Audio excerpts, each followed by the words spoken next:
Mos ma prek familjen. Ky është titulli i podcastit bisedës bashkëbisedimit të kësaj mbrëmje me ju të dashur miq. Dhe jo pa qëllim, pasi faktet tregojnë që janë disa individ, disa persona, janë disa struktura, të cilat kanë vendosur të fusin duart e tyre brenda familjes tuaj, brenda familjeve tona. Për këtë arsye kemi titulluar podcastin e kësaj mbrëmje Mos ma prek familjen. Një titull i kësaj mbrëmje i cili do të jetë gjithashtu dhe slogani kryesor i protestës popullore mbarkombëtare, të cilën kam përgjegjësinë që ta njoftoj pikërisht tani, që do zhvillohet këtë të shtunë në sheshin Skënderbej në orën 10:30 do mblidhemi gjithë së bashku, shqiptar, burra dhe gra, nëna dhe baballar, vëllezër dhe motra, qytetarë të Tiranës dhe të gjithë Shqipërisë, për të protestuar kundër ligjit i cili synon të gjenderizojë fëmijët tanë. Ligjit i cili nën termin barazi gjinore synon të kryej ekspansionin më të madh të lëvizjes woke në Shqipëri. Jemi përballë faktit që tashmë 77 kartonat e majorancës në Kuvendin e Shqipërisë u ngritën pro këtij ligji, me gjithë kundërshtinë e mbi 98% të shqiptarëve, të cilët thanë të bashkuar jo këtij projekt ligji. Tashmë jemi përballë një fakti kokfort i cili na vendos përballë disa çështjeve që kërkojnë zgjidhje.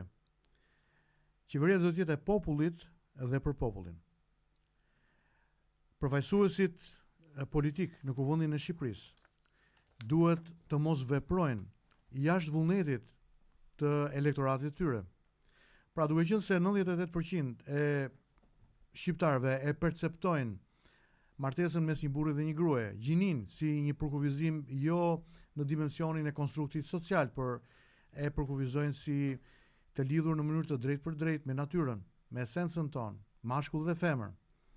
Duke qenë se 98% e shqiptarëve konsiderojnë të çmuar dhe të shenjtë jetën e fëmijëve të tyre dhe gati të japin çdo gjë dhe gjithçka për fëmijët e tyre, na kanë kërkuar shqiptarët tanë që t'i përfaqësojmë zërat e tyre,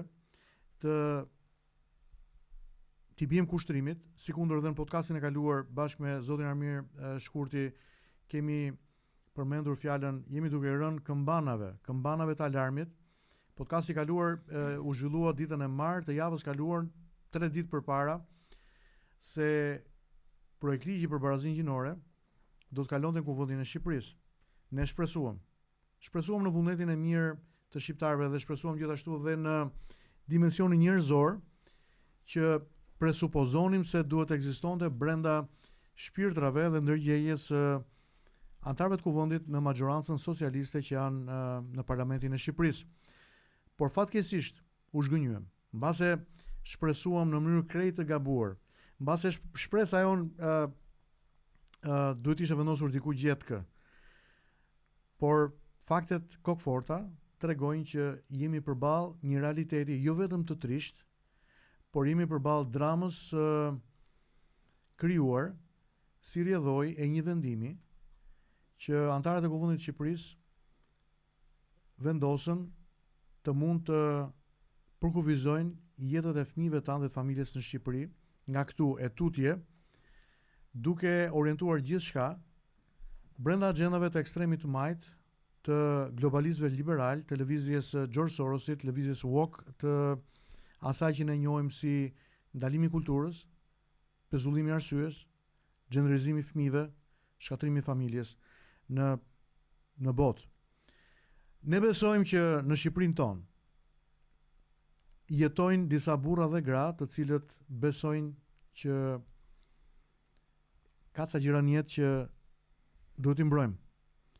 Dhe të gjitha këto çështje ne do t'i trajtojmë sot edhe një herë duke ju kujtuar që këtë të shtunë në orën 10:30 ju keni nevojë të jeni në mes të kryeqendrës, të kryesheshit të kryeqytetit të Shqipërisë, Tiranës. Ne do të jemi atje, unë do të jem atje së bashku me familjen time. Shumë shqiptarë kanë kërkuar që ne të organizojmë një protest në ndalim të asaj që aktualisht ka ndodhur, dhe ne do të kërkojmë presidentit të Republikës së Shqipërisë që të mos dekretojë këtë ligj tashmë të vendosur nga majoranca socialiste, por përtej të gjitha këtyre, nëse ka diçka prej njeriu brenda secilit prej nesh, ajo duhet zgjohet. Dhe kjo protest pikërisht këtë synon të bëjë. Të zgjojmë njeriu që kemi lënë në gjumë, që kemi lënë në apati, që kemi lënë krejt indiferent, ti merret gjithçka. Por mbrim në pikën ku të gjithë bëhemi bashkë për të mos dakordsuar që të na merren fëmijët, që të na rrëmbehen fëmijët, që të na shkatërrohet familja, morali, vlerat tona kombëtare. Duhet të krihemi së bashku për të mbrojtur fëmijët, familjen dhe atë-dheun ton.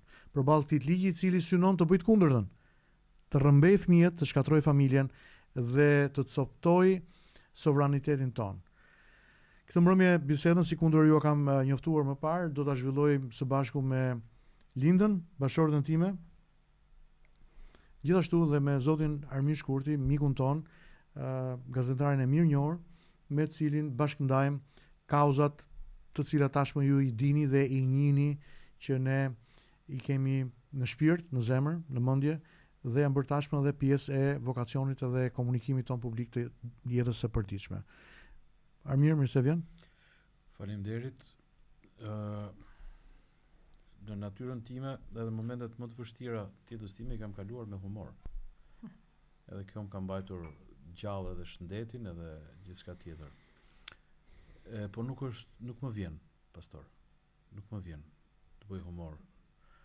Ju keni qenë tepër i përkor me gjetjen e titullit. Faktikisht kur them ju, se ishte ideja juaj, po ne jemi një i njëjti grup, të ta dinë njerëzit. Paramiri nuk është i ftuar, Linda nuk është e ftuar këtu. Ne jemi një njëjti grup që bëjmë pjesë në një aleancë. Faktikisht i kemi vënë një emër gabimisht konservatore. Ne jemi aleanca normale. Aleanca normale. Çfarë do thotë normale? Do thotë që ne vim nga një traditë mira vjeçare, ndaç fetare, pra që Zoti krijoi burrin dhe gruan, ndaç darwiniane, për ata që nuk duan të besojnë Zot. Kjo është tradita. Çdo gjallësë në botë është çift, burr, grua, mashkull, femër. Vim nga kjo traditë, vim nga një familje. Dhe thash jeni tregori për kohë me titullin Mos ma prek familjen. Duhet të ishte boll me familjen. Boll. Ky ligj është një lopat në varrin e familjes. Pra nuk është se këtu fillon dhe po goditet familja. Dua t'ju them diçka. Para pak ditësh doli kryeministri i Shqipërisë dhe tha, prona jote private, tha, nuk është e jotja. Merret shteti me atë. Pra, në 46-ën ishin më të arsyeshëm. Familja shqiptare është goditur në ekonomi. Sot, me një pagë mesatare që thonë 600 euro, provo të blesh një apartament me 3.000 euro metrin katror. Nëse do të respektosh rregullat e bankës, do të duhen 2 jetë. Pra nëse ti punon 40 vjet në jetën tënde, do duhen 80 vjet për blerë një apartament dhomë me kuzhinë, 60 metra katror. Dhe me mënyrë ose si possibël, shikoni pallatet e Pesmajit, shikoni godinat e ndërtuara nga tërmeti, ti nuk i trashëgon dot. Pra neve trashëgimin na kanë hequr trashëgimin ekonomike, po na heqin avash avash. Provoni të rrisni një fëmijë, është investimi më heroik i jetës së njeriu. Sepse ke pasiguri ekonomike, ke pamundësi ekonomike. Pra, dy që janë goditur. Shikoni ligjet që janë bërë për familje. Familja është vendi më i rrezikshëm. Ti mund shesësh kokainë, të kapesh me një qese të madhe kokainë dhe dënohesh më pak se sa në qoftë se shkon bashkëshortja ose bashkëshorti dhe ankohet për ty që më ka bërtitur. Pra, shteti ka marrë atributet e gardianit familjes, tutorit familjes, ka hyrë brenda familjes. Dhe për mos vazhduar thellë gjithë analizë, ky është një hap mëtej është një lopat mëtej në varrin që kërkohet i bëhet familjes shqiptare.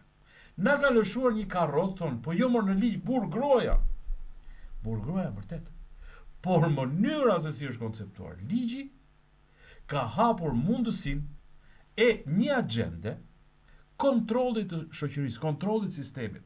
Po e ka lënë atë burr grua, por mbasi periudhë kohe, mbasi njerëz që vinë nga një jetë normale, do t'i thonë, se po bisedoni me lindën çfarë, thakmat. Kam vetëm këtu një sekond, kam një person që komunikon tani, një ndjekësi dashamirësi tan, miq tan të ngushtë, që thotë nëse është e mundur ngrini zërin e audios në Facebook, sepse nuk dëgjohet mirë zëri. Pra është ulur zëri. Zëri duhet ngrihet në maksimum në komunikimin ton online në Facebook, që mos kemi probleme në komunikimin pjesën tjetër, pra. Në pjesën tjetër kësaj bisede. Është dëgjuar, pra është një ato momente ku mbiet dakord me ju pastaj. Faleminderit. Pra, për te shakat. Sidomos kur të presin. Po. Kur bisedoni me lindën, na ka dalë një nga këto deputetkat.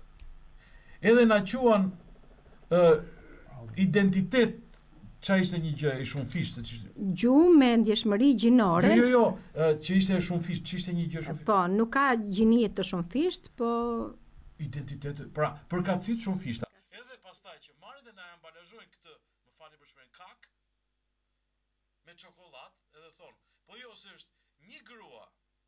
Pra, grua i bie që ti t'jesh që këtu fjala grua ka konotacion. Pra nëse ti thua grua asaj që është krijesa më hyjnore, grua që sjell jetën, kjo qen ka diskriminim. Po kjo grua na qen ka dhe Rome, thot na është dhe invalide. Ose më falë, se të fusim burg me invalid. Me aftësi ndryshe. Këto tre gjëra, ose një burr thot që është emigrant. Pra, keni parasysh, çdo person është me këto gjërat e shumë fishta, dhe çdo person ka të drejtë që ti të thuash Armire, ti je me origjinë nga Erseka, më diskriminove. Mua të më thuash kolonjar dhe çon te komisioni. Këtu e kanë çuar njeriun, jo vetëm shoqërinë. Pra jo mos ma prek familjen, por mos prek njeriun, mos prek Adamin. Mund ta vazhdoj më tutje. Jo, do ta vazhdojmë. Po fillon më vjen lava e keq. Unë falenderoj se solle pikërisht atje ku në fakt është thelbi. Ne kemi paraqitur probleme të hatashme që ka në thelbin e vet ky ligj. Pra nuk ushtrohet vetëm çështja e përkufizimit gjinive, por ka kaq shumë gjëra.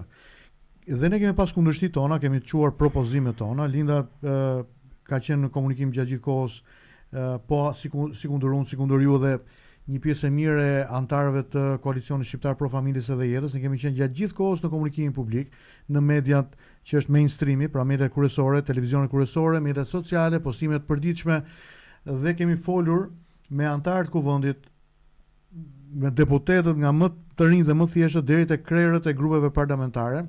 Kemi çuar propozimet tona. Mirë, po çfarë ndodh? Jemi demonizuar, jemi përbaltur, jemi nxjerr jashtë kontekstit, jemi përfolur si dizinformues, jemi quajtur fashist. Mua më kanë cilësuar madje edhe me emërtesa të tjera. Më kanë quajtur kanë përdorur pra një term në një emision televiziv për te kërcënimeve me jetën që më kanë bërë. Edhe këta kanë qenë eksponent kryesor të këtyre organizatave LGBTQ+. Kujdes me gërmat. Po. Dhe të lëvizjes të ekstremit majtë në Shqipëri, më kanë kërcënuar me jetën.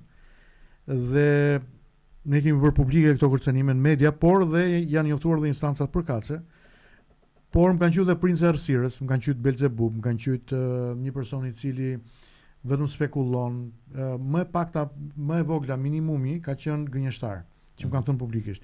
Tani, unë duhet i them publikut që gjitha këto janë dekorata përpara Zotit. Absolutisht. Krishti edhe para Zotit, po edhe para njerëzve që kanë lindur dhe janë rritur në këtë vend me disa parime në mos të besimit, se nuk na la diktatura, po me disa parime të njerëzimit, njerëzillëkut. Absolutisht po. Pra, këto janë dekorata për mua dhe jo vetëm që nuk tërhiqem nga kjo histori, por ky është mision jete.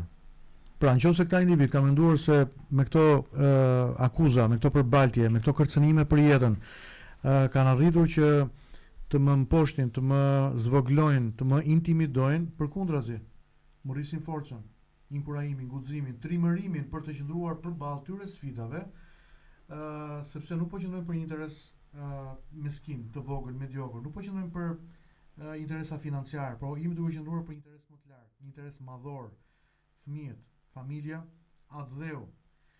Unë doja që lindat të flasin nën, sepse është nën. Si e shikon një nën, si e shikon një grua, e cila ka kuptuar jo thjesht hilet, po gravitetin e së keqes që fshihet brenda këtij projekti. Pra, cilat janë problemet dhe kundërshtitë kryesore në këtë ligj? Përpara se unë të ndaj për ligjin, sapo më kontaktuan me një telefonat, ishte një zonjë në fakt që kishte çuar djalin e saj adoleshent, 14-15 vjeçar, në një nga këto qendrat e kurseve që ka bashkia, dhe më thotë që mësuesi i artit në atë qendër e ka lidhur me këto grupimet LGBT, djalin, dhe djali ka bërë denoncime që abuzohet në familje, ndërkohë që thotë jemi të shokuar sepse ne jemi familje e rregullt edhe nuk kemi abuzime në familje. Dhe nëna është e tmerruar me idenë që i kanë rekrutuar djalit dhe nuk po gjen dot zgjidhje dhe kërkon zgjidhje. Kështu që këto gjëra që ne flasin janë shumë reale, nuk janë gjëra që ne i kemi dëgjuar vetëm nga Amerika, po i shikojmë që po ndodhin përdit. Rasti Luanës më ka prekur shumë, sepse mendoj për atë djalin 14 vjeçar që shet kikirika, të tërë ne kemi qenë kemi bler kur kanë ardhur në lokale ose në plazh, te shezllonet e plazhit, fara ose kikirika nga fëmijë, thjesht për t'i ndihmuar, thjesht për t'i ndihmuar dhe për t'u dhënë një dorë. Dhe një nga këta djemt ka qenë Irsidi, më duket që tani është bërë Luana.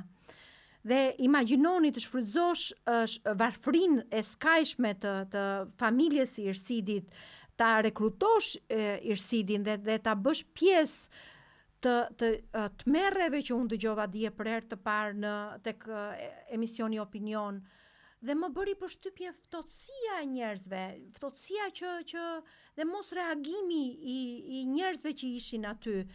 Thjesht u përpoqën të paktën në emisionin e Drekës u përpoqën ta denigronin, ti bënin akuza të tmerrshme dhe ti tregonin që akuzat të tipit prostitucionit ose rekrutimit, në vend që të kishte një lloj dëmshurie në zemër për t'i thënë, nëse kjo është e vërtet, nëse kjo ka ndodhur me të vërtet me ty, atëherë ne duhet të ngrihemi në këmbë si shoqëri, duhet të ngrejmë alarmin, sepse të shfrytëzosh një minoren 14 vjeçar dhe ose ta fusësh një minoren 14 vjeçar pa vendim gjykate, në mes të rriturve, madje Luana ndau idenë që kishte qenë prezent në një dhomë me të rritur që kryenin marrëdhënie seksuale në syrin e saj.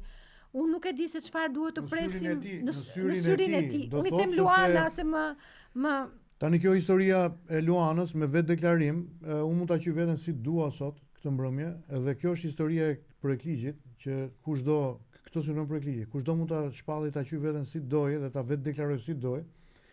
Edhe kjo na bën neve që të jemi konform një regjimi i cili indukton tek neve censurën e komunikimit dhe mënyrën se si duhet jemi gjithë politikisht korrekt. Tani, Neni 4.f thot, gjininë kupton rolet e ndërtuara në kontekstin social, sjelljet, aktivitetet dhe atributet që një shoqëri e caktuar i konsideron të përshtatshme për gratë dhe burrat. Çështja është çfarë është një grua. Çfarë është kuptimi i fjalës grua sipas këtij ligji? Ne këtë pyetje kemi bërë, kemi marrë përgjigje për këtë? Sipas jo. Në fakt refuzojnë ta japin përgjigjen. Pse mendon se refuzojnë ta japin përgjigjen sepse e dinë të vërtetën dhe e dinë që nëse japin përgjigjen e vërtet sipas këtij projektligji, atëre gjithë ajo që thonë që është disinformim, ju gënjejnë, do të dalë e vërteta. Tani, sekond. Dhe më shqetëson shumë në fakt se dëgjoj. Një sekond. Që ta bëjmë bashkëbisedim. Unë kam kuptuar që këta qëllimisht nuk japin përgjigje pyetjeve thelbësore esenciale, që është çfarë është një grua. Pra, është marrëzi të imagjinosh që jemi në shekullin e 21 dhe njerëzit refuzojnë të japin përgjigje pyetjes çfarë është një grua apo çfarë është një burr, apo pyetje tjera që ti ke bërë në emisione televizive, sa gjini ekzistojnë. Pse nuk japin përgjigje kësaj pyetje? Më fal. Aty përmendet fjala rol. Rol nuk është identitet. Rol është një pjesë të cilën ti përkohësisht mund ta luash. Dhe këtu hyn një për herë të parë në legjislacion hyn pjesa subjektive. Pra, në kod penal ti nuk i thua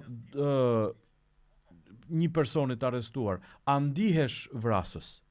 I thua ti je vrasës.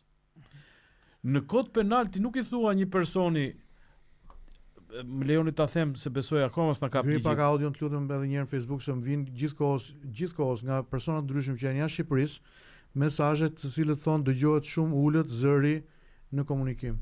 Në Facebook, në Instagram nuk dëgohet pothuajse fare. Kështu që shikoni tek teknika ngrinë zërin. Ndjes sërni. Të lutem. Pra, fjala rol, të cilin ti mund ta luash, ashtu siç po flistim, në një moment caktuar ti mund të luash rolin e burrit, rolin e gruas, rolin e qenit, rolin e kujt duash ti. Dhe duke luajtur këtë rol ti imponohesh të tjerëve, ashtu siç ka qenë dhe kemi thënë dhe në këtë emision ligji agitacion e propagandë. Pra ti i thoshe dikujt që thoshe s'ka patate, a ti po thua që sistemi ynë nuk prodhon dhe ti armik. Në këtë mënyrë, unë po them dhe njerë, njerëzit nuk e kanë kuptuar akoma, do një pjesë e madhe dhe në këtë emision po e bëjmë për sensibilizim. Duhet dini një gjë, ne kemi familje, këtu që jemi kemi familje. Ne kemi zgjidhur hallet tona. Por ne nuk do të zgjidhim hallet tuaja, mos mendoni që do dali pastori, Linda, edhe një pjesë njerëzish, të cilët kaq mjafton. Dhe nuk është thjesht pjesa tek fëmijët, do të vi puna tek ty. Do shkosh ti në burg, do të paguash ti 1,5 milion gjop për shkak se nuk do të jesh politikisht korrekt, për shkak se personi me të cilin po flet në atë moment thotë unë u ndjeva kështu. Po shiko, është i qëllimshëm mos përkufizimi i të qenurit grua apo i të qenurit burr, sepse absolutisht. Në qoftë se nuk vendos konvencione përkufizuese, morale, etike, fonetike, përkufizime të vetë gjuhës, se çfarë është një burr, çfarë është një grua, çfarë është gjinia, e ke për ligjin elastik. Atëherë një burr lehtësisht mund ta identifikojë veten si qen. Mund ta identifikojë veten si mace, mund ta identifikojë veten e tij çdo gjë, gjithçka, një pemë që ecën dhe lviz. Por Linda ishte duke treguar idenë e përkufizimit të gjinisë. Pikërisht këtu është e gjithë loja. Jo, unë e mora shoqëria e shikon të përshtatshme për gratë dhe burrat, është ideja.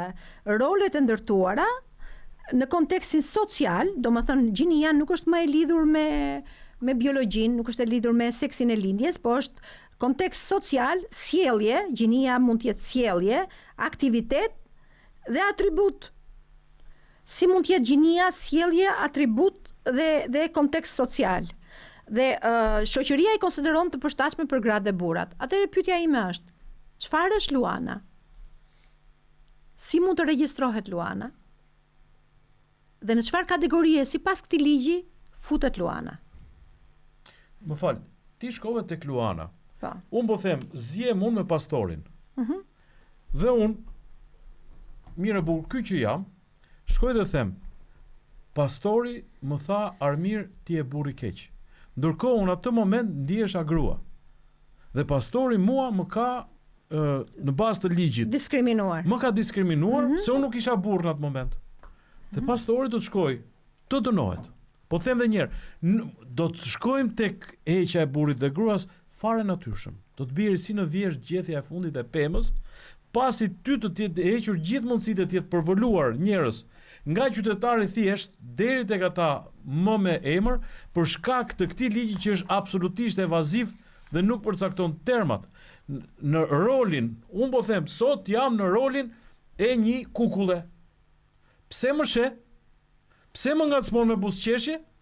Ti se ka ndodhur, më ka thënë miku im, vite përpara më tha thiri policin, tha një çift gay, sepse unë tha 18 vjeç në lokal, tha dorën kështu duke pirë çajin tim, kisha syt nga ata.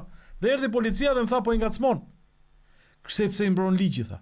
Pra keni parasysh, do të hyj ngacmim gjithçka, do të hyj pjesa e roleve dhe është e përsërisë derisa të më dalë shpirti do them, është marrje nën kontroll më të e shoqërisë dhe futja e thikës më thellë e shoqërisë. Ti nuk je më as prind, se nuk po themi babë nën. Nuk je prind, prind është shteti. Ti si prind je barr për fëmin tënd. Shteti është ai dhe shteti përmes mekanizmave OJF-ve, siç e kanë marrë atë djalin dhe e kanë bërë transgjinor, transseksual, po diu se akoma si mësuar me termat, sepse e kanë marrë këto organizata të cilat janë të regjistruar në gjykat. Janë të regjistruar në gjykat. Kanë bërë propagandën për kace dhe e kanë marrë, kanë ndruar gjinin. Po, vëre këtu që edhe ankesa e zonjës që morin telefon pak më përpara, ishte një nga vendet ku bashkia trajnon të rinjt, që të rinjt u rekrutokan dhe u lidhkan me këto organizata. Edhe me Isidin ose me Luanën, ishte bashkia dhe shërbimet sociale të bashkisë që kanë lidh minorenin me LGBT-n, me strehën, me organizatën e LGBT-s. Kështu që duhet parë me kujdes, sepse këtu duket që ka një rrjet rekrutimi të fëmijëve nga institucionet që janë supozuar t'i mbrojnë fëmijët dhe t'i çojnë tek vendet ku duhet për fëmijët, sepse normalisht nuk mund ta çosh një fëmijë në një vend tek streha ku vetë deklarohet që është për të rritur mbi 18 vjeç. Luana ishte 15 vjeçe dhe ka një gjë që nuk shkon. Dhe është marrë vetëm me firmën e mamas së vet. Ndërkohë që babai ka qenë gjallë dhe ndërkohë që ligji nuk e lejon që ta marrin pa vendim gjykate. Brenda 48 orësh gjykata ka të drejtë të japi vendimin për ta marrë në mbrojtje. Çfarë është një grua? Është pyetja ime. Një sekond përpara, një sekond, ke hap kutinë e Pandorës tani, pa e planifikuar. Historia e Bashkisë Tiranës.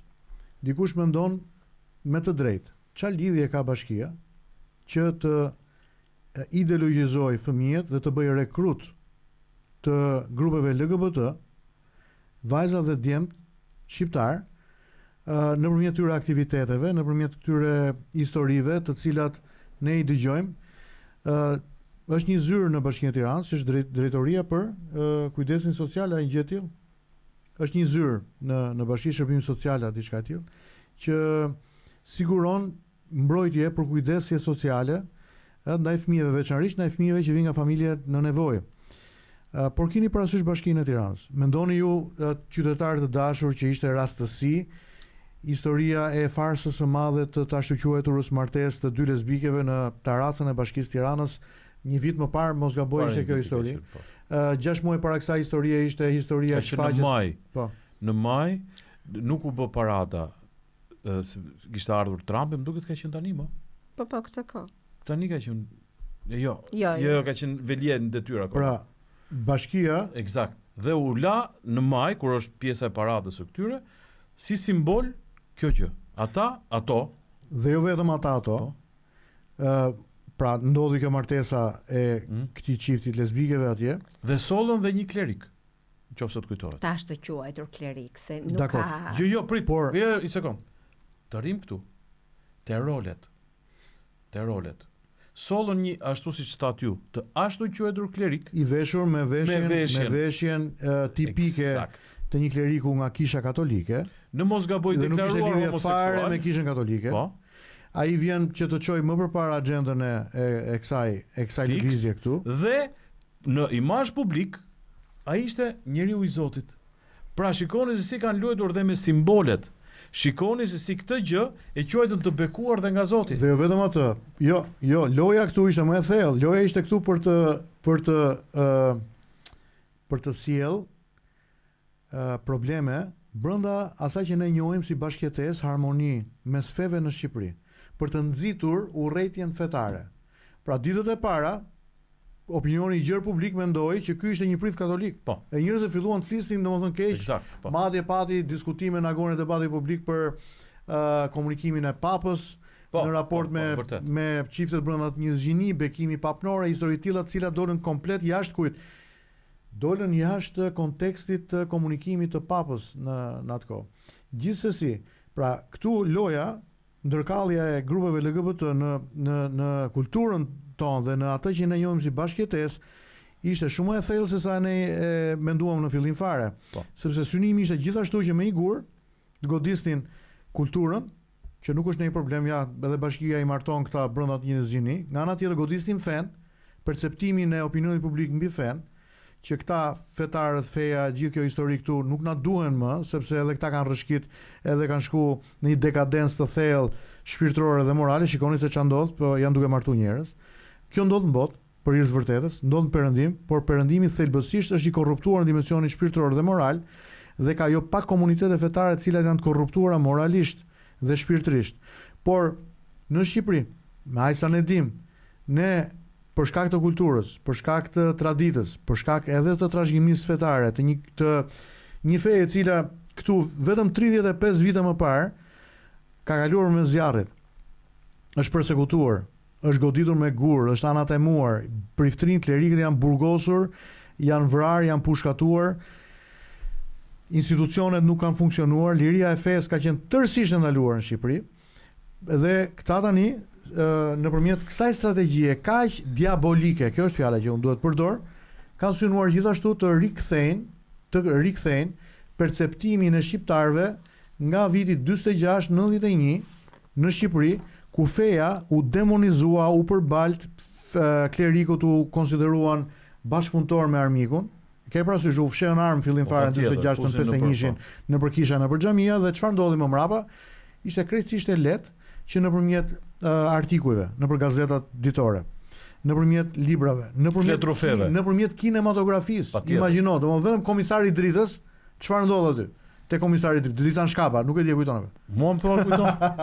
Çfarë ndodh aty? Ke filmin Thirrja. Merr Rudinën që shkon prifti që donte të sabotonte kooperativën, që luan Vangel Heba priftin tek kjo. Në çdo film, në çdo teatr. Tek përballimi, ai hoxha që bëhet pjesë me Hajdutin që vjedh thesën e miellit. Këtë se kam parë. Se thotë u gjuna ta ose mulla Kamberi thotë, lutju Allahut varë një nusk. Pra, të dashur miq, na ndiqni, unë shikoj që këtu komunikimi këtu live tani aktualisht është nivele shumë të larta.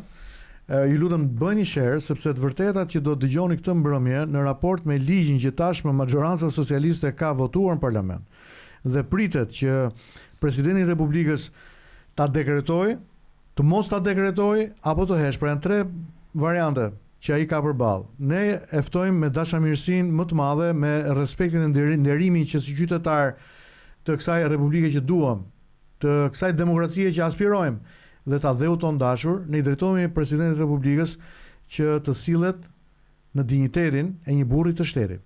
Më fal. Një burri shteti. Ndërkohë, unë i drejtohem çdo burri dhe gruaje shqiptare që në dinjitet të vet, në emër të jetës, në emër të njeriut, të kuptimit të njeriut e të vetvetes, të na vi ditën e shtunë, jo se organizojmë ne ndonjë gjë. Pra nuk kemi ne, nuk do fitojmë, nuk duam vota. Hajde mbroni veten, sepse ky ligj është anti-njeri. Është një agent. Shqipëria ka një aleat strategjik të shpallur, quhen Shtetet e Bashkuara të Amerikës. Shtetet e Bashkuara të Amerikës kanë garantuar ekzistencën e shtetit shqiptar, dhe prandaj është ai sheshi Wilson, qofse shihni një burr me cilindër me gishtin kështu, është ai që tha, jo, do të ngelet Shqipëria se deshën fuqitë e tjera, këto një pjesë të cilave janë investuar këtu për atë dritarin që thot Rama do t'ju fus, edhe do të miratojmë këto ligje se na i do Europa. Ai Wilson tha, jo, do bëhet.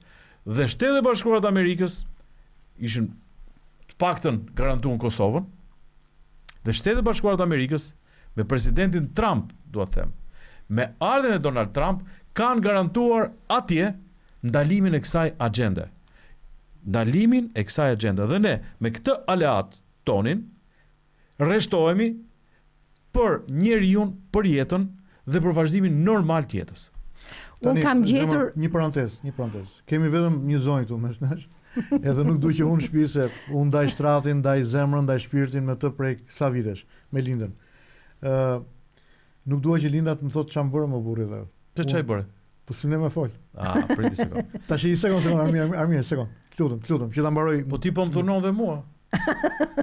Mirë gruan tënde, valla, po me mua ç'ke. Gjumë ndjeshmëri gjinore. Gjinore fiks. Tashi, kam një mesazh që vjen. Edhe du ta tregoj lindës. Davida të përshëndes, falenderoj që po na ndjek. Davida pyet dhe thot, Elsa Ballauri, u pyet pikërisht sot në mëngjes nga gazetari me shumë mundësi Flavio Qarri, miku jon. I Syrit. Tek syri.net thot çfarë është një grua. Dhe një grua si ajo që pretendon të di, pra është fjala për Elsën, çdo përkufizim të këtyre që duan të zbatohet ky ligj, nuk din çfarë është një grua dhe nuk i ka dhënë përgjigje Flavio sot mëngjes.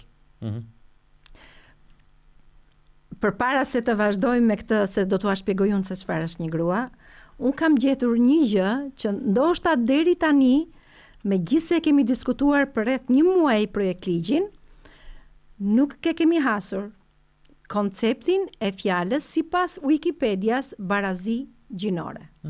Tua lexoj? Lexoj, po si se pas kemi panë deri tash. Barazi gjinore, dëgjoni me kujdes. Nënkupton barazin e burrave, grave dhe personave me identitete të ndryshme gjinore në jetën shoqërore dhe politike. Urdhëro. Titullin e kemi në titull. Burrave, grave dhe personave me identitete të ndryshme gjinore. Çfarë do të thotë identitet gjinor? Se përderisa po merrem me termat, absolut.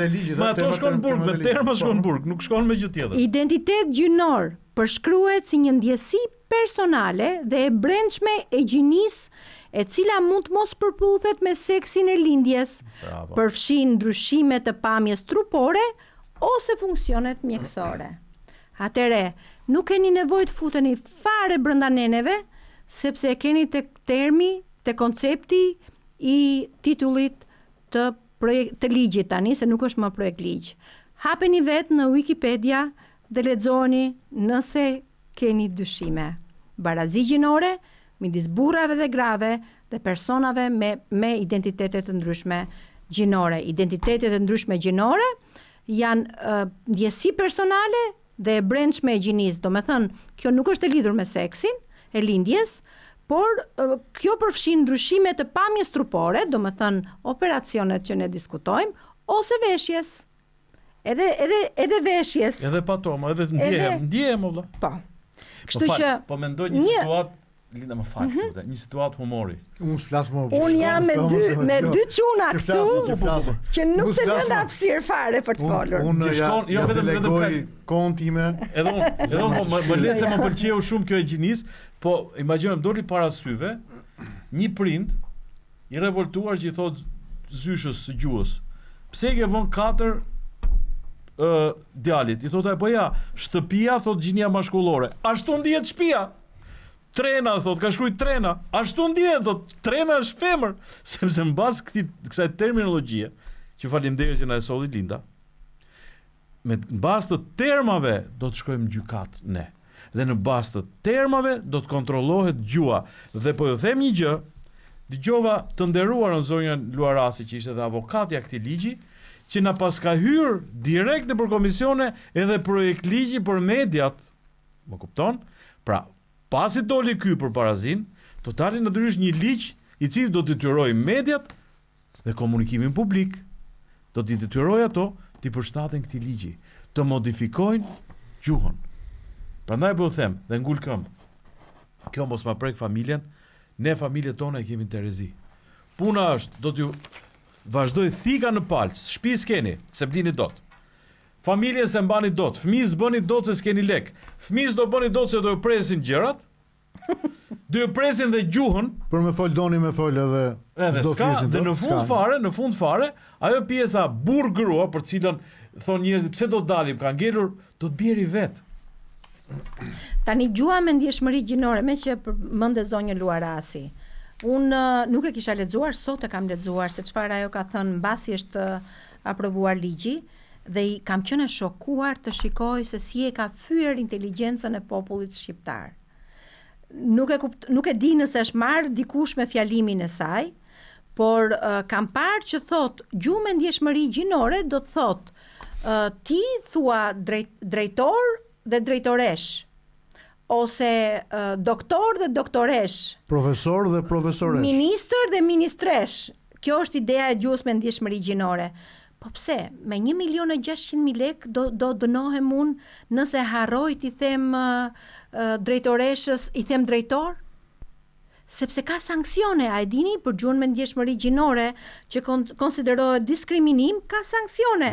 Dhe sanksionet shkojnë në gjoba dhe në qoftë se nuk paguan gjobat, pastaj vazhdojnë më tutje me bllokimin e llogarive bankare dhe deri në burg. Po pse? Për fjalën drejtor dhe drejtoresh do futem unë në një gjop të tillë, në 1.600.000 është rroga e 3 muajve për një rroga mesatare, një punonjësi. Do të paguaj rrogën, do të punoj 3 muaj sepse nuk e quajti irisin ministre, po e quajti ministër, ose deputete, po e quajti deputet.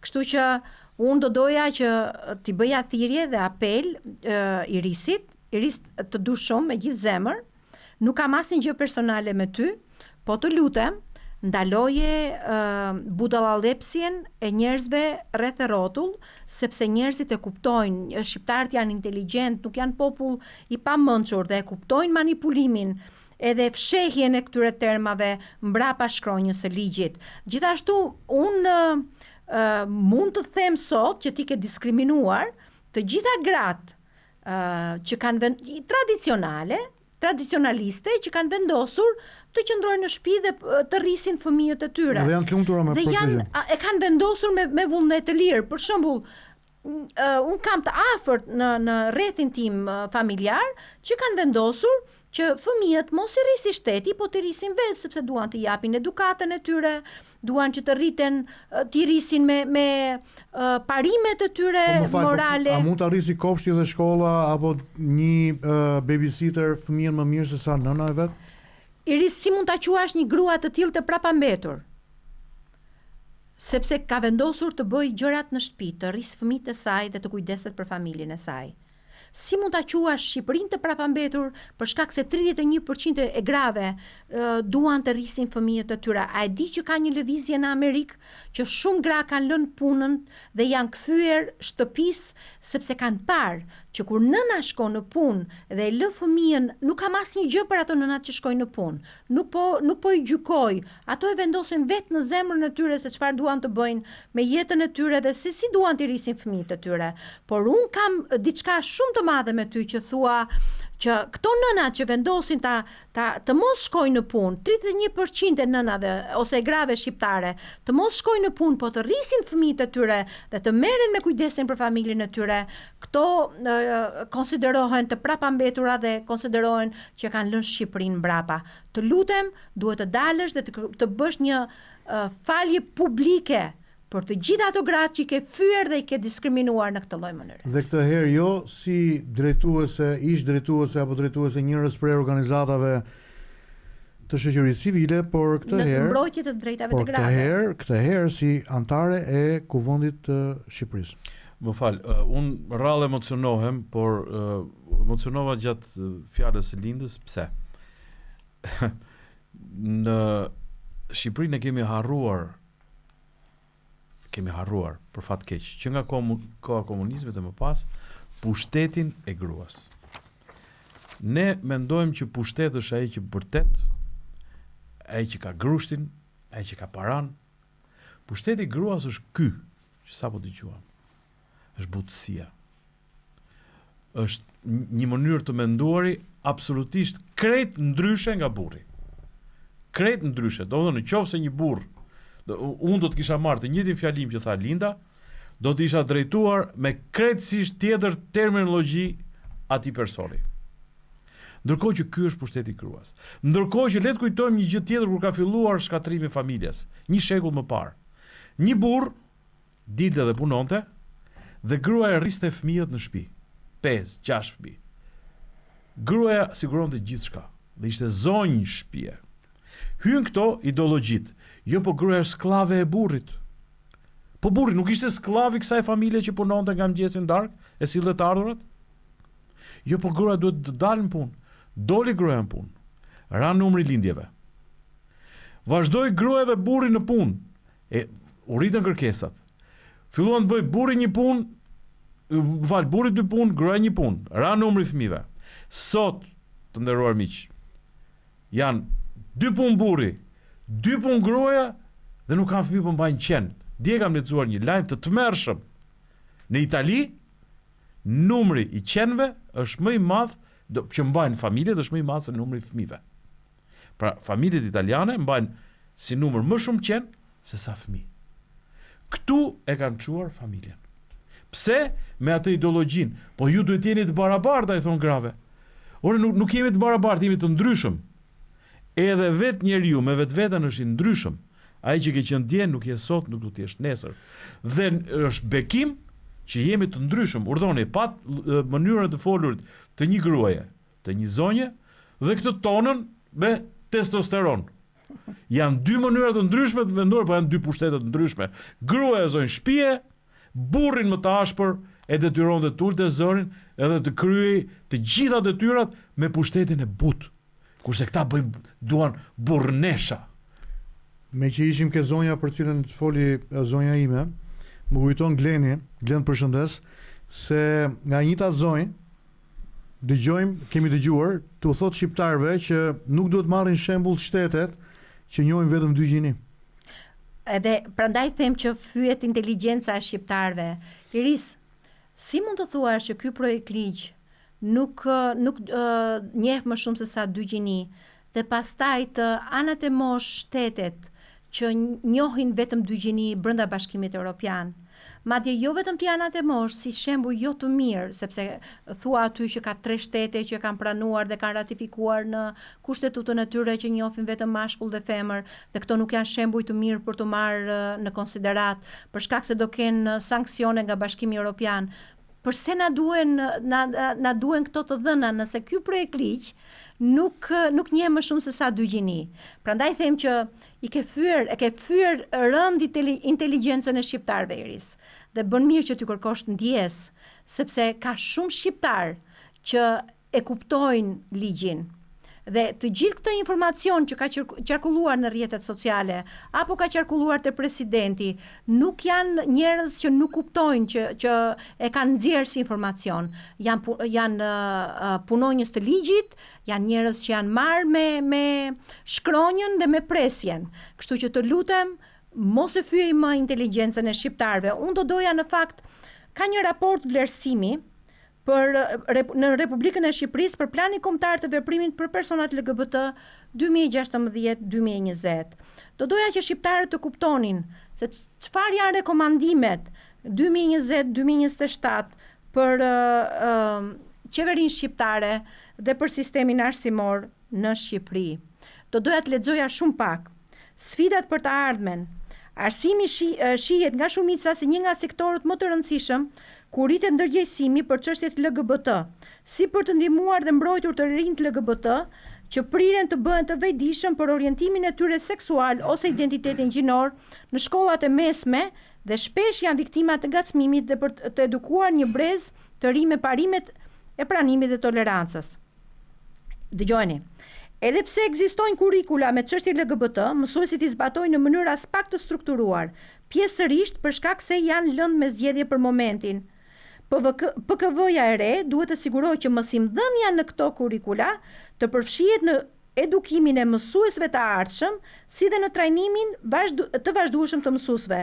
Kjo nuk duhet të kufizohet vetëm për mësuesit e shkencave shoqërore dhe biologjisë, por duhet të përfshijë dhe mësuesit e matematikës, fizikës dhe lëndëve të tjera, pasi të gjithë mësuesit janë persona me autoritet që ndikojnë në mendimet e të rinjve dhe janë vendimtar në krijimin e kulturës organizative në një shkollë. Disa mësime duhet nxjerrë nga përpjekja e bërë në vitin 2018 për edukimin e nxënësve të shkollave të mesme në Tiranë, që çoi në shumë gjuhë urrëtie në media dhe protesta të prindërve. Sugjerohet ndër të tjera që të ndiqet një qasje graduale, duke nisur edukimin për çështjet e LGBT-s në universitete në të gjitha qytetet në Shqipëri, ku nuk ka problem me fëmijët nën 18 vjeç dhe leja prindërore nuk është e nevojshme dhe më pas të përparoj tek nxënësit më të rinj për të bërë një plan të detajuar veprimi për arritjen në shkollat e mesme me të gjitha hapat dhe lejet e përfshira. Ideja është që këta kanë një plan të mirë menduar. Më fal, ç'a lexove? Ç'a ishte kjo që lexove? Rekomandimet. Po. Raportin e vlerësimit dhe rekomandimet për zbatimin nga ana e qeverisë të planit për edukimin e LGBT në përshkolla. Urdhëro.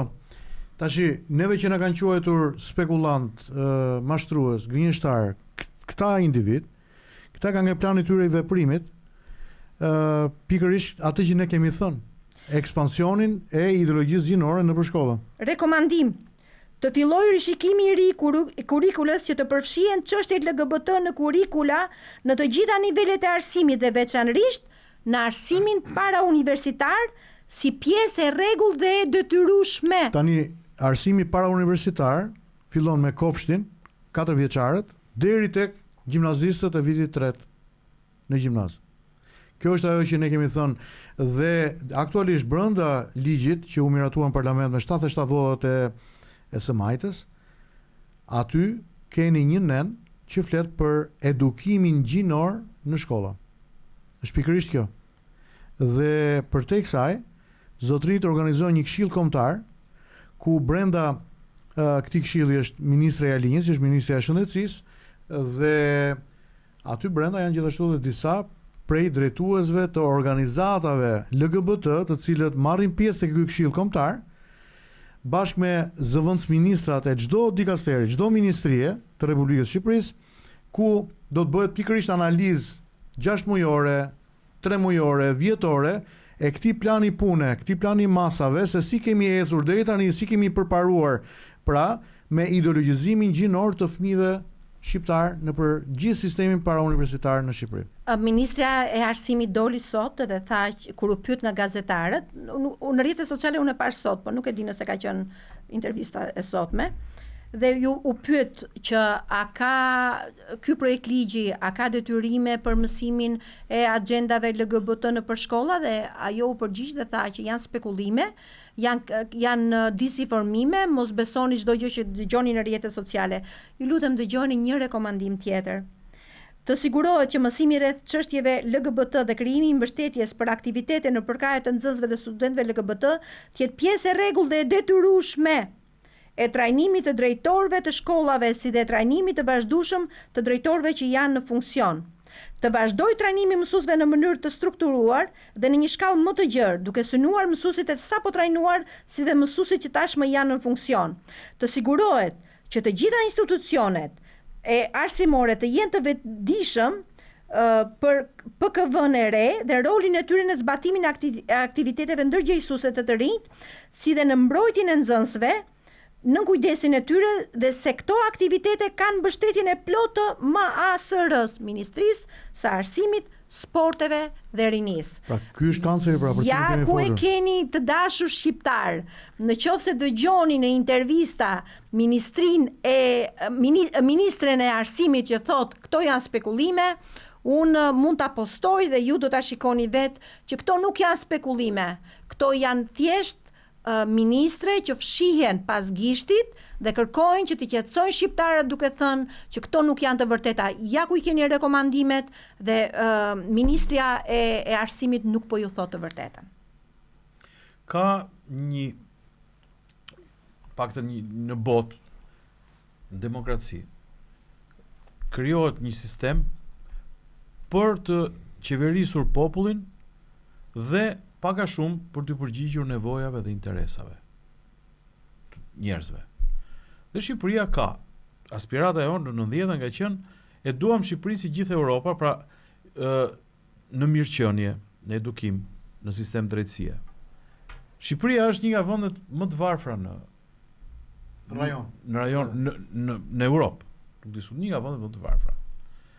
Pra, synimi i qeverisë, i politikës, duhet ishte e para këtë popull ta çonte në mirëqenie. Treguloi sistemin e drejtësisë sepse dosit janë të 2017-s në për drejtësi. Tregulonte sistemin arsimor e kështu me radhë. Ndërkohë, ky pushtet po funksionon si pushtues. Pra pushtuesi vjen dhe imponon ligje, rregulla në interes të tij. Kush e ka kërkuar këtë barazinë gjinore? Se unë nuk di, se gra natyrisht kemi në familje, kemi në shoqëri, kemi edhe në sistem. Kush e ka kërkuar këtë ligj? Kush ka kërkuar indoktrinimin e fëmijëve tanë me agjendën LGBT në shkolla? Prit, do shkojmë. Kush e ka kërkuar, pra kush nuk ndihet i barabartë këtu? Një kjo. E dyta, ky ligj i barazisë a e dëmton shoqërinë në pjesën e meritokracisë? Dhe e treta, me çfarë të drejtë duhet futet kjo që thoni ju, pastor? Pjesa e edukimit të fëmijëve me një gjë e cila natyrisht ti kur shef film thot plus 18 plus 12. Pra, sepse fëmia në formimin e tij ka boshllëqe. Në formimin e tij natyrisht ka adoleshenca është një periudhë e shkencërisht e njohur si e pa formuar e brisht. Atëre, futja e këtyre gjërave është në interes të kujt? Të një shoqërie e cila mezi po vuan për të mbajtur familjen gjallë, për të vazhduar jetën gjallë, se tash është të mërshme në Shqipëri të bësh fëmijë. Është të mërshme në një vend që shpopullohet edhe nga ikja. Në vend që agenda të ishte ripopullimi, kjo është agenda e tredhjes në gjithë formatin e tij dhe ju imponuar shqiptarëve në mënyrë tinzare, se ishte dhe ajo që premtuan deputet të pushtetit, thanë urdhoni dhe një amendim. Amendamentet, 22 amendamentet për të rikompozuar projekt ligjin po. Të roqin 4 ditë para. Me amendamentet në na qetësuan, sepse ne ishim në Amerikë për të lobuar për këtë çështje dhe na dërguan amendamentet me email, edhe gjithë mediat thanë që shiko, u tërhoq qeveria, tani nuk ka më njerëzit filluan të festonin, kishte hilaritet, gëzime etj. Edhe ne u qetësuam dhe menduam që s'ka më nevojë për të bërë lobim, sepse ja, qeveria u tërhoq, dëgjoi popullin. Edhe në një nga debatet që kam bërë në studio televizive me këto aktivistët që ishin pro këtij ligji, më thanë, ti ke të drejtë, ne të gjithë e dim që 99% e shqiptarëve duan burrë dhe grua dhe nuk e duan këtë projekt ligj, pa atëherë i thash, përse e shtyni nëse 99% e shqiptarëve? Dhe ideja ishte që kemi nevojë ta bëjmë sepse duhet të mendojmë për të ardhmen. Dhe duhet të emancipohemi, sepse ne shqiptarët nuk qëngemi të emancipuar që duan familjen tradicionale. Dhe unë kam dhënë një mesazh sot për ambasadorin e BE-s. Kam parë që është bërë një zhurmë e madhe, një rrëmujë e madhe me idenë që u fye ambasadori. Unë nuk pash asnjë fyerje aty. Të njëjtat gjëra që ju dëgjuat aty e kam thënë unë më përpara, sepse e besoj vërtet këtë gjë.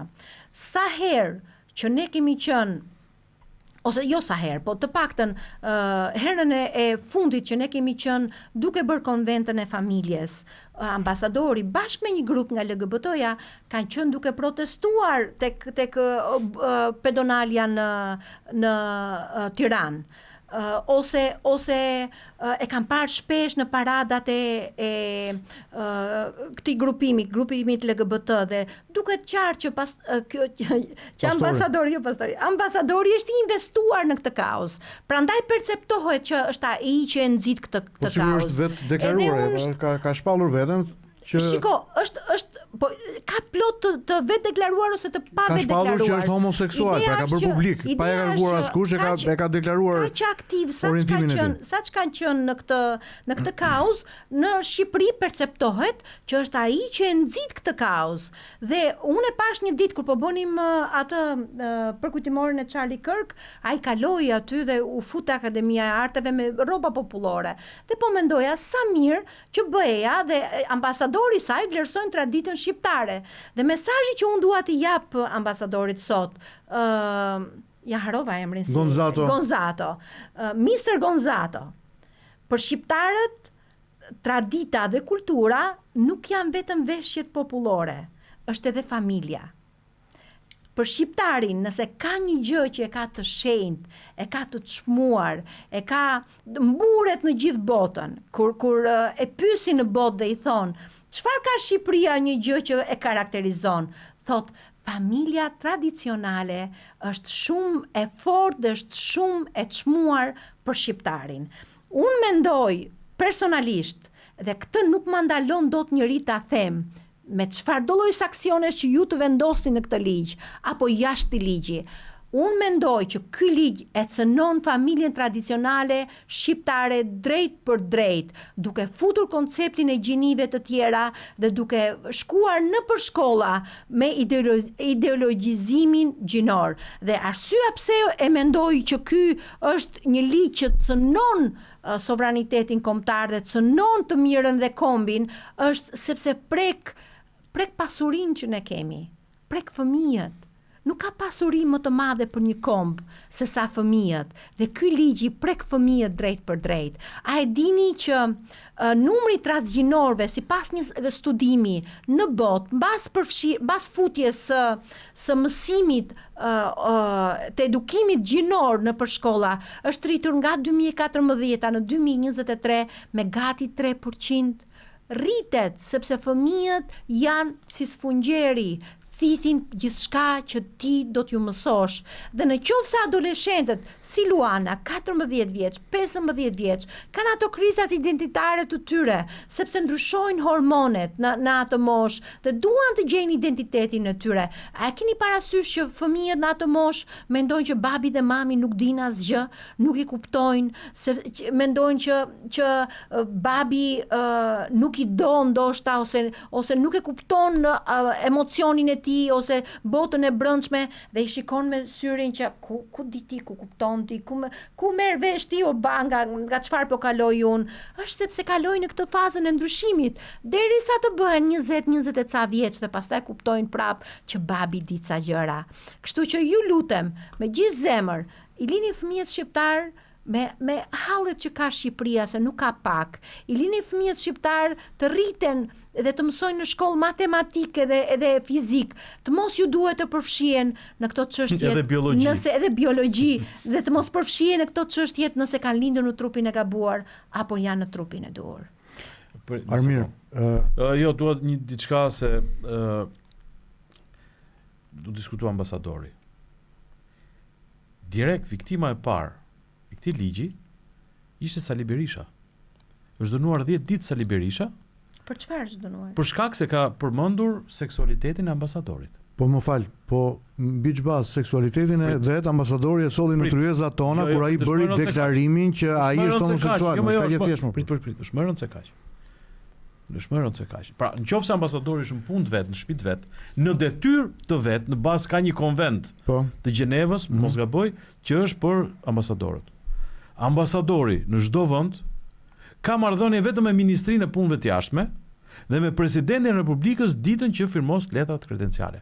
Kjo është puna e ambasadorit. Ndërkohë, ne një ambasadore na ka thënë do hani bar. Këta të tjerët na thonë do hani ligjin. Dhe ai vjen dhe të imponohet ambasadori sikur të jetë përfaqësuesi i perandorisë. Dhe për shkak se Sali Berisha në një intervistë që faktikisht janë nxorën edhe jashtë kontekstit, është dënuar 10 ditë nga Parlamenti i Shqipërisë. Viktima e parë e atij ligji, ende pa u dekretuar ligji, është urdhoni një politikan atij rangu. Jo se mua vjen keq për doktorin. Imagjino ç'a bëhet. Imagjinoni juve ç'do t'ju bëjnë more. Po. Imagjinoni që Shqipëria, edhe pse duket sikur është vendi në dorën e Edi Ramës, Edi Rama vazhdon të jetë satrap në këtë vend. Pra është pjesë, është i vendosur në këtë vend nga perandoria së keqes. Për ta kontrolluar, për ta nështruar emisionin e kaluar, por nuk është domosdoshme që ata që na kanë ndjekur në atë emision na ndjekin këtu, jam i detyruar ta përsëris, pastor, për të ardhur këtu mos ma prek familjen. Koka të keqes vajti u mblodh në Shtetet Bashkuara të Amerikës gjatë presidencës së Joe Bidenit. Dhe Kamala Harris, bravo, se ishin një dyshe perfekte për këtë gjë. Dhe atëherë filloi hodhën shtatoret, hoqën Beethovenin, hoqën Mozartin dhe vërshoi kultura woke. Dhe vazhduan me agendën duke i marrë fëmijët edhe duke i ndryshuar gjini. Me ardhen e Donald Trump, këta nuk është se ngordhën, u zbythën, kanë hyrë në për transhet tjera. Dhe fronti ka ardhur në Europë. Ka ardhur këtu. Siç e diskutuam në një panel tjetër. Jo se gjithë Europa është ushtare kësaj agjende. Ama një pjesë politik bërse në Europë është. Dhe është ajo e cila na ka bërë Edi Rama që të thoj, vrap, miratojmë ligjet se po na pret Europa, ikën trenin 2027. Shpejt ligjet. Dhe një ministri i asaj qeverie, Toni Gogu, doli dhe tha, duhet miratuar, thash, detyrë brenda aktiviti ky ligj. Pse është detyrë brenda aktiviti? Cila pjesë e BE-s ka vënë detyrë këtë ligj? Se unë i kam bërë kërkesë në emër të emisionit që bëhet Gjatat, këtij Gonzatos dhe përfaqësisë diplomatike. Kush ka dhënë garancinë për Edi Ramën për premtimin që ka bërë fushat pasaporta europiane brenda këtij mandati dhe futja brenda këtij mandati bëj. Kush e ka dhënë këtë garanci? More përgjigje? Absolutisht jo, as sot e kësaj dite. Atëherë unë dua përgjigjen tjetër. Kush në Bashkimin Evropian e ka vendosur kusht këtë gjë që Shqipëria ty? Dhe kjo duhet të jetë një pyetje që politika dhe ne duhet ta bëjmë. Kush personalisht në Bashkimin Evropian ka vendosur kusht këtë? Nëse ka një emër, pastaj ka rrugë të tjera. Nëse s'ka një emër, atëherë ky ligj ka kaluar përmes mashtrimit. Po ti e dëgjova atë që sot kishte dalë ambasadore franceze dhe ka deklaruar që nuk është një kërkesë apo një kriter i Bashkimit Evropian kalimi i këtij ligji. Po thuaj popullit, mos që ne e dim. Thuaj këtyre që do vinë këtu se këta, më kupton, një pjesë janë si puna gomaret që e hante ujku e thoshte bëje ëndër. Po s'ka punë me neja burr. Po ç'let je në burr. Problemi është që ka punë direkt me ju, ka me thelbin e njeriut, me ADN-n e njeriut. Me gjuhën. Ora kanë filluar me organet, do të përfundoj me gjuhën. Me gjuhën, nuk do të thuash dot gotës got. Ujt. E keni brenda mosh nën më për. Gjuhën ndjeshmëri gjinore. Sa bukur m'pëlqeu kjo. Për kufizim pra brenda. E keni brenda. Tani zemër, para se të shkojmë tek pyetja finale e përmbyllse e bisedës, se mua më duket sikur kemi kaq shumë gjëra për të thënë këtë mbrëmje dhe ka kaq shumë interes për ta dëgjuar sa mund të rrim deri në mëngjes. Çfarë do doje që të dinë shqiptarët përpara kësaj të shtune? Ka shumë gjëra në fakt që mund të ndaja. Unë e kam parë që një video është bërë virale në një emision televiziv. Në video që derdhe Loti Qeqave? Po, e kam ka qenë Armir u kfuta fare për këtë. Ka qenë me aq emocion. Një sekond, nuk ka armë më të fuqishme se sa lotët e një gruaje për të çarmatosur çdo mashkull. Po imagjino mashkullin që e do dhe ka jetuar së bashku me të. Ishim në një intervistë dje ke Vision Plusi. Edhe ishim intervistën e jetës tonë, Lina dje kishte ditëlindjen. Pjesa e parë ishte spektakolare, fantastike, me motor, romancë, dashuri, lule, gjëra të bukura, gjëra të mira. Nuk do ta kishim bërë atë pjesën. Vim ke pjesa e dytë. Ke pjesa e dytë. Projekt ligji. Kjo ishte pyetja. Edhe ju drejtu një pyetje Lindë. Çfarë ishte pyetja që ju drejtu sa? Si e pe kalimin e këtij projekt ligji në ligj, dhe unë thash kam qarë shumë. Edhe aty se mbajtë do të veten dhe prapë më vjen për të qarë kur e them, domethënë, sepse më prek ideja se si ky më prek e ardhmja e fëmijëve, më prek çfarë do të ndodhi me ta. Akoma pa kaluar ky ligj ne shohim që fëmijët predatorët kërkojnë të rekrutojnë. Dhe ti çojnë në agjendën e tyre. Dhe unë dua t'ju them që nëse për ta është paraja e futur në mes, për ne është shpirti, sepse për prindin nuk ka gjë më të çmuar dhe më të shtrenjtë se sa fëmia i tij. Kështu që unë do doja t'ju thoja të gjithë prindërve, mos prisni që t'u ambrojnë të tjerët fëmijët. Sepse do të vi momenti që askush nuk do të bëjë dot gjë më për ta. E kemi parë të ndodhi në Shtetet e Bashkuara të Amerikës, e pa me rastin e Ruanës këtu në Shqipëri. Hajdeni ta ngrem zërin bashk. Merrini kalamajt me karoca, me karoca bebesh, me çfarë të keni, merrini për dore, hajdeni ta ngrem zërin bashk. Dhe t'ju themi miqve tanë brenda dhe jashtë vendit që familja për kulturën shqiptare është e çmuar, fëmijët janë të lidhur me shpirtin dhe shqiptarët nuk janë gati të dorëzojnë fëmijët për asnjë arsye në mbi këtë dhe. Armir, çfarë alternativash kemi përpara? Si mund ta shpëtojmë familjen, gjuhën, traditën, kulturën, fëmijët tanë? Ajo pjesë e politikës që është kundra, unë mendoj se duhet mobilizohet bashkë me ne, natyrisht jo pas nesh, po paralel të bëj punën e vet. Pra flet për opozitën. Në përgjithësi ata që nuk që janë kundër edhe pushteti. Sepse edhe brenda pushtetit, po çfarë brenda pushtetit, po 77 kartonat e pushtetit u ngritën në burë dhe tradhtia më e madhe kombëtare më. Nuk janë vetëm deputet. Ata në një nga protestat tona, unë mendoj t'i bëjmë me foto, t'i vëmë tokë e t'i pështym. Në një nga protestat tona, fotot 1 për 1 me emër, të gjithë ta që votuan këtë ligj. Por pak rëndësi ka brenda mazhorancës njerëz që e duan familjen. E duan familjen. Pra nuk janë gjithsa në lëpirës të listës, që për atë rrok të mirë që kanë dhe privilegjet e tjera, kanë shitur shpirtin. Dakor, po ka marrë punë me ata i lanë durët, e kalun ligjin, në shkruajtën aktin më të tmerrshëm. Ma le ta shtroj. Lutem. Okej, se edhe brenda aty ju jeni të krishterë dhe dini shumë mirë që pendesa edhe në shtratën e vdekjes vlen, po. Kështu që nëse pendohen, se mbase nuk e kanë kuptuar këtë ligj, mbase edhe aty i kanë larë trut. Ja thamë se na e do bëj, burr grua do jemi, burr dhe kanë hedhur firmat. Mbase buka i ka detyruar. Ka një moment pendese, po nuk janë ata 77 ose 83 deputet bashkë me ministrat që janë PS-ja. Kanë Parti Socialiste njerëz me dinjitet. Kanë njerëz me integritet dhe atyre i bëjmë thirrje. Se edhe fëmijët e tyre do bëhen si Luana. Edhe ata vetë nesër nuk do të kenë mundësi të flasin. Edhe atyre do të vazhdoj t'i merret prona, e drejta e jetës dhe gjithçka tjetër. Dhe po them, politika, duke filluar me gjithë ata që janë kundra, le të mos na bashkohet nesër mbas i bie hunda. Megjithëse këto zgjedhje zgjodhen shoqëritë civile se vetë kanë falimentuar. Po gjithsesi, ata punën e tyre, ne kemi punën tonë. Dhe kemi me popullin. Ne nuk duam vota, nuk po luftojmë as për vota, as për ofiqe. Ne po luftojmë për vetveten, për ADN-n ton. Kemi lindur pastori burr, un burr, Linda ka lindur grua dhe kështu duam të vdesim. Edhe nëse bëjmë zgjedhje të tjera seksuale, këto nuk ka lidhje me ligjin. Kjo ka me shtratin. Dhe shtrati nuk mund të hyjë në drejtimin e jetës së një vendi dhe në përcaktimin e shoqërisë njerëzore. 2. Ne si koalicion kemi patur fatin e madh që fal lidhjeve dhe njohjeve tuaja, kjo kaos ka shkuar në Shtetet Bashkuara të Amerikës dhe ka shkuar në vendin e dur. Unë do doja që kjo të bëheshe më intensive dhe më masive.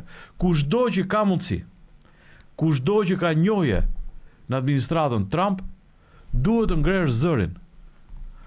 Dhe presidentit të Republikës, unë do të bëj një thirrje, por nuk është se kam një shpresë të madhe, duke parë se si u soll edhe me këtë dekretin e zgjedhjeve për Bashkinë e Tiranës. Do të hysh tek ato që po them ato që do i shkeli me këmbë fytyrat e këtyre që kanë votuar atë ligj anti-njeri, në krye do të jesh mbas Edi Ramës, natyrisht do të jesh ti i dashur Bajram. Po them Bajram se deri tani nuk e treguar që je president. Tregoj që je burr. Jo burr shteti. Tregoj që je burr. Lere dhe atë me nder mandati, ik, s'ka gjë ta marrësh pensionin dhe po ike. Në qoftë se nuk është teoria e famshme që këta kur ngrenë për detyrë i kanë edhe nga një veg ku i kapin. Qoftë se i pa kapur Bajram, kthehem mbrapsh. S'ka gjë, ata do të kalojnë, do ta miratojnë, kthehem mbrapsh. Ty është një histori si burr. Unë mendoj që këto janë për momentin. Ne kemi detyrën tonë, se çdo bëjnë tjerët nuk e di. Ne kemi detyrën tonë që ditën e shtunë, koha do të jetë e mirë.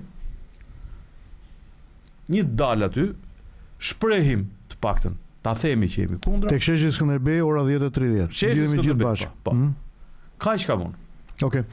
Shive, para se unë të shkoj tek konkluzionet e mia për këtë bisedë të kësaj mbrëmje, më vjen një mesazh nga Kanadaja.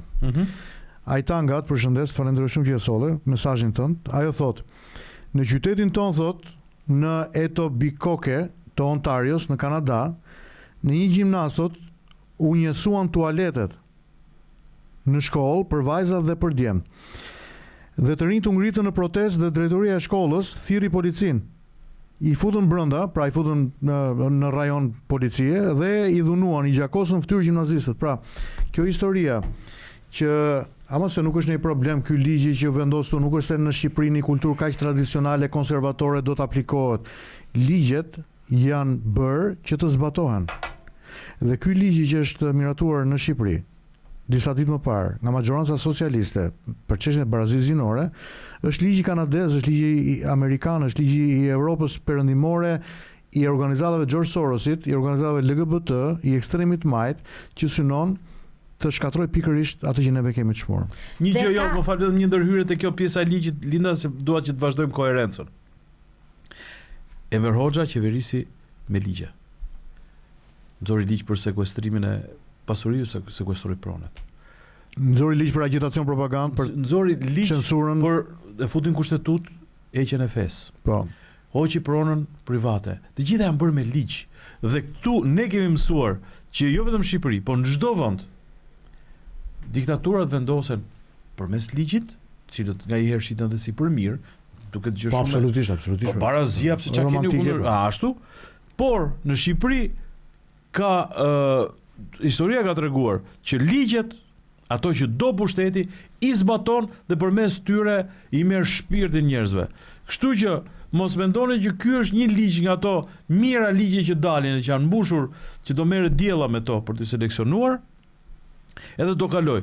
Ky është një ligj thelbësor, janë investuar pararoja e agjendës brenda Shqipërisë dhe jashtë Shqipërisë. Është një ligj i frikshëm për jetën tuaj. Kaq po them. Dhe këto organizata që janë të investuara që ky ligj të kaloj, ju e keni parë, nuk ka nevojë që unë t'i përmend me emër, sepse keni parë në media kanë qenë shumë aktiv drejtorët e këtyre organizatave dhe kanë arritur dhe në kërcënime kur kanë parë që ne kemi qenë kokfort për të ekspozuar dhe për të thënë që kjo është e vërteta, nuk është ajo që po kërkoni ju t'ja fshini shqiptarëve. Për ta është çështje projektesh, është çështje parash, edhe do sigurohen që ky ligj të zbatohet në Shqipëri dhe do sigurohen që të rekrutojnë apo të shkojnë me ato trajnimet e tyre nëpër shkolla. Kështu që hajdeni të dalim bashk. Hajdeni të themi stop kësaj agjende përpara se të jetë shumë vonë, përpara se të trokasin në derën e shtëpisë tënde. Një përvajtësi e Koalicionit Shqiptar për Familjes dhe Jetës ka qenë sot përpara institucionit Presidentit Republikës, ku kemi pasur një komunikim për median, por gjithashtu kemi hyrë brenda, unë dhe zoti Fisnik Ruaj nga Forumi Musliman, dhe kemi protokolluar këtë dokument që unë mbaj në dorë sot nga koalicioni që ne ja dorëzojmë Presidentit Republikës, e ja kemi dorëzuar sot. Janë 30 arsyet për mos dekretimin e këtij ligji. Këto 30 arsye janë përpiluar nga një profesor i jurisprudencës që jeton aktualisht në Kanada, shqiptar, një zotëri shumë i nderuar, Klodian Rado, cilin dëshiroj ta përshëndes dhe dërgojmë përqafimet dhe bekimet tona këtë mbrëmje në familjen e tij. Dhe jemi thellësisht mirënjohës për ekspertizën, asistimin, mbështetjen, kujdesin e veçantë dhe dashurinë tuaj mbi të gjitha. Dashurinë tuaj për familjen dhe për Shqipërinë. Edhe dëshiroj sot që të vlerësoj në mënyrë të veçantë dhe shqiptarët të cilët ndodhen jashtë Shqipërisë, por që për shkak se janë jashtë vendit, i duket sikur kanë duart e tyre të lidhura dhe nuk mund të bëjnë asgjë për të ndërhyrë që ky ligj të mos kalonte në Kuvendin e Shqipërisë. Tashmë ky ligj ka kaluar në Kuvendin e Shqipërisë dhe punorësh gjendet do të jetë tek tryeza e Presidentit të Republikës, i cili është përballë 3 alternativave: ta dekretoj këtë ligj, i cili nëse ai dekreton do të dalin fletoren zyrtare, të mos ta dekretoj këtë ligj dhe i bie që të rikthehet në parlament, dhe kjo do të na japi kohë neve, sepse vetëm për një herë tjetër mund të kthehet në parlament ligji dhe prapa ata e kalojnë për votim, apo të hesht, edhe kjo është në dëm të gjithë shqiptarëve dhe në dëmin e tij si president, sepse sot është momenti kur presidenti Begaj të zbulojë pikërisht integritetin e tij si burr shteti për të thënë jo këtij ligji. Pra nëse presidenti hesht, as nuk prononcohet fare për çështjen, as nuk thot po, as nuk thot jo, sipas ligjit brenda 20 ditëve ky ligj kalon dhe merr fuqi, pra është një lloj sikur ta ketë dekretuar, ta ketë firmosur. Dokumenti që ne kemi çuar bashkëlidhur me 30 pikat e argumentuara pse ky ligj nuk duhet dekretohet nga presidenti i Republikës, që është dërguar sot presidentit me komunikimin ton bashkëlidhur, duke cilësuar se me anë të këtij dokumenti Koalicioni Shqiptar për Familjes dhe Jetës paraqet përpara presidentit të Republikës së Shqipërisë kërkesën për mos dekretimin e ligjit që cënon kushtetutën, familjen, lirinë, të drejtën natyrore të shqiptarëve të miratuar në kuvend më datën 6 nëntor të 2025 si ligji mbi barazinë gjinore. Ky ligj në formën që ka synon promovimin e një ideologjie të caktuar që cënon drejt për drejt sovranitetin e vendit, shkel rendin kushtetues, parimin e lirisë së ndërgjegjes, lirinë e shprehjes dhe identitetin biologjik dhe natyror të njerëzit. Respektivisht janë njëra pas tjetrës të 30 çështjet që ky ligj nuk duhet të dekretohet dhe ne duhet ta kundërshtojmë deri në fund. Dhe Koalicioni Shqiptar Pro Familjes dhe Jetës, të gjithë ne burrat dhe gratë e këtij vendi, të cilët besojmë që duhet mbrojmë fëmijët dhe familjen, lirinë e besimit dhe lirinë e shprehjes, traditën dhe kulturën tonë, jemi të përkushtuar që ta çojmë këtë ligj në gjykatën kushtetuese dhe natyrisht këtë javë do t'ja paraqesim Komisionit Parlamentar për reformën zgjedhore kërkesën tonë zyrtare për të hequr pengesat teknike të organizimit të referendumeve, sepse ka një ngërç tek organizimi i referendumeve në Shqipëri, me qëllim që të çojmë popullin shqiptar në një referendum kombëtar për rrëzimin e këtij ligji. Ne kërkojmë sot edhe një herë nëpërmjet këtij mediumi, pra këtij programi, presidentit Begaj që të mos dekretojë ligjin për barazinë gjinore. Ndërkohë, dëshiroj që të ftoj gjithë burrat dhe gratë, nënat dhe baballarët, gjyshet dhe gjyshërit, vëllezërit dhe motrat tanë, zonjat dhe zotrinjt, ata të cilët mendojnë që duhet ta meritosh të qenurin shqiptar. Të mblidhemi të gjithë së bashku tek sheshi Skënderbej këtë të shtunë, në orën 10:30, për të ngritur zërin, sepse në fund të ditës zërin kemi si shprehjen e dhimbjes, protestës, dashurisë, jetës, lirisë tonë. Edhe këtë duhet ta shprehim, duhet sigurojmë që duhet ta shprehim zërin dhe të drejtën tonë kushtetuese për të protestuar kundër këtij ligji që synon të xhbëj njeriu në thelbin e tij, familjen, të pezulloj lirinë dhe të shformosoj të gjithë dimensionet e tjera kulturore dhe të traditës në vendin tonë, e natyrisht të copëzoj atë që ne njohim si Shqipëri dhe si atë. Ndaj ju ftoj, kemi mundësinë që së bashku të mblidhemi në sheshin Skënderbej për të marshuar drejt presidencës. Do të takohemi tek sheshi Skënderbej këtë të shtunë orën 10:30. Dëshiroj që ftesën time t'ja zgjas të gjithë pastorëve. Të gjithë pastorëve të kishave ungjillore në Tiranë dhe në Shqipëri, që të vinë së bashku me kishat e tyre, me familjet e tyre, me besimtarët në kishat ku ato drejtojnë dhe mësojnë për vitesh për të mbrojtur familjen, për të mbrojtur martesën. Ju lutem ejani. Dëshiroj që këtë ftesë ta zgjas drejt imamëve të xhamive, drejt priftërinëve të kishave katolike dhe ortodokse. Dëshiroj t'ja drejtoj ftesën time të gjithë burrave dhe grave, ata të cilët e shikojnë veten që janë të lidhur me familjen, me nënat, me baballarat, me gjuhën, me kulturën, me traditën. Dëshiroj që ta drejtoj ftesën time tifozëve të kombëtarës shqiptare të futbollit, që të vinë në sheshin Skënderbej për të mbrojtur adheun ton, lirinë ton, familjen ton. Dëshiroj t'ja drejtoj ftesën time për të ardhur dhe për të tubuar së bashku me ne në protestën organizuar nga Koalicioni Shqiptar Pro Familjes dhe Jetës, dhe jo vetëm, në sheshin Skënderbej, këtë të diel orën 10:30, tifozëve të Partizanit, tifozëve të ekipit futbollit Partizanit, gjithashtu tifozëve të futbollit ekipit të Tiranës. Dëshiroj t'ja drejtoj të gjithë djemve dhe vajzave të cilët janë krenar për identitetin e tyre, janë krenar për gjuhën e tyre. Ka ardhur koha për të mbledhur së bashku për të ruajtur këto çështje të cilat janë thelb në kulturën dhe traditën tonë, identiteti ynë, gjuha jon, kultura jon, tradita, fëmijët dhe familja.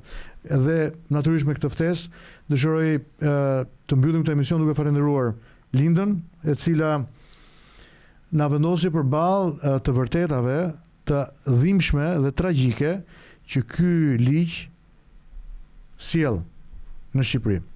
Dëshiroj të falenderoj mikun ton Armirin, mikun tuaj. Armir, faleminderit shumë që ishe me ne. Do të jemi sërish bashkë në komunikimet e tjera në vijim tek podcasti Fjala. Duam që ky podcast jetë liria, hapësira juaj e lirë, liria juaj. Jo vetëm që të ndjeni të profesuar nëpërmjet nesh të komunikimit ton këtu, por gjithashtu ju të flisni, të komunikoni si kundër një pjesë e shqiptarëve këtë mbrëmje na shkruan nga Kanadaja, nga vende tjera të Amerikës, nga Evropa, nga vende të ndryshme, edhe janë duke na ndjekur edhe tani në këto momente. Ju lutem ndajeni këtë podcast të kësaj mbrëmje me të gjithë miqtë tuaj në rrjetet sociale, në Facebook, në Instagram, kudo. Merrni pjesë të këtij komunikimi tonin, ndajeni me miqtë tuaj dhe veçanërisht ju ftoj të ndani ftesën tonë që të vini së bashku me ne këtë të shtunë. Kemi nevojë për ju. Shqipëria ka nevojë për ju. Fëmijët tuaj ka nevojë për ju. Familja juaj ka nevojë për ju. Gjua shqipe ka nevojë për ju. Liria si perceptim, jo thjesht filozofik, po liria si perceptim i jetës aktive të përditshme ka nevojë për ju. Kemi nevojë të mblidhemi të gjithë bashkë. Le të mblidhemi këtë të shtunë në 19:30 në sheshin Skënderbej në protestën e quajtur Mos ma prek familjen. Duat që ta dini që nuk jeni vetëm, mendoj që e besoj me gjithë zemër që Zoti nuk i ka braktisë shqiptarët dhe Shqipërinë, të tërë së bashku mund të bëjmë ndryshimin. Qeveria e zgjedhur nga ky popull ka nevojë që ta dëgjoj popullin. Në qoftë se nuk e dëgjon nëpërmjet anketave dhe sondazheve, duhet ta dëgjoj nëpërmjet zërit që kumbon nga sheshet. Mos ma prek familjen. Zoti ju bekoft. Përqafime të përzemërta, ndajeni këtë komunikim tonin kësaj mbrëmje me të gjithë rrjetet, miqt, shokët të afërmit dhe ftesën për të ardhur këtë të shtunë tek sheshi Skënderbej. Ju përqafojmë, pafshim. Natër.